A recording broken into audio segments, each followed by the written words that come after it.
Let's talk about charitable contributions. I'm just curious, how can charitable contributions affect an individual's tax situation? So charitable contributions is something that's really shifted in the past several years. The level of the standard deduction. So I haven't really talked a lot about the standard deduction.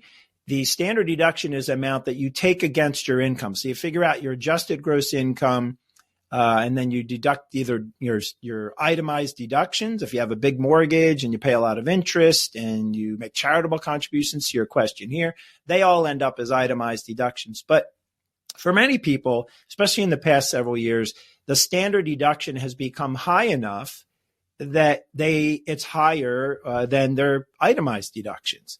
And so the reason that matters and the reason it applies to charitable deductions is if you're using a standard deduction, you're not reporting or measuring or calculating or adding up all of your itemized deductions.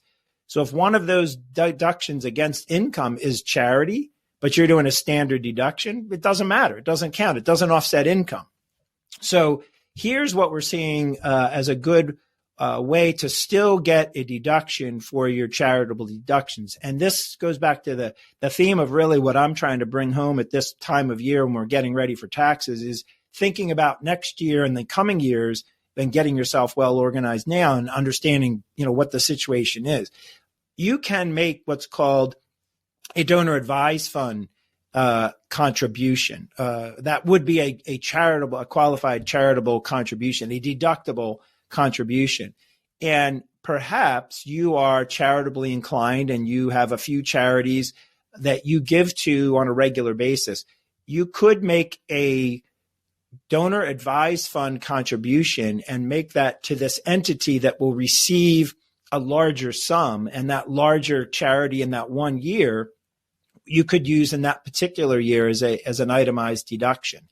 Then the donor advised fund over the next few years will pay out what you would have paid to those charities year by year. So what I'm saying is you could make 3 years worth of contributions today to a donor advised fund. That's a large enough charitable contribution to offset or qualify and use as a itemized deduction. And therefore it actually helps you on the tax return.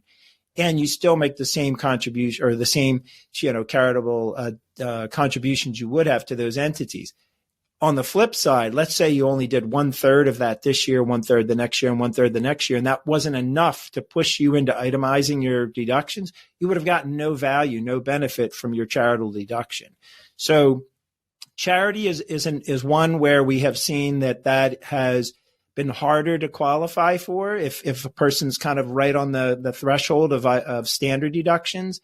And that's a way, if you're charitable and you do it year in and year out, a way to plan ahead and actually get the tax advantage of having done that. Thanks for tuning in to the video today. And if the conversation we held resonates with you, check us out at goodfinancial.com. Go to contact us, and we're happy to schedule a conversation with you to answer any questions you might have and help you in your financial plan.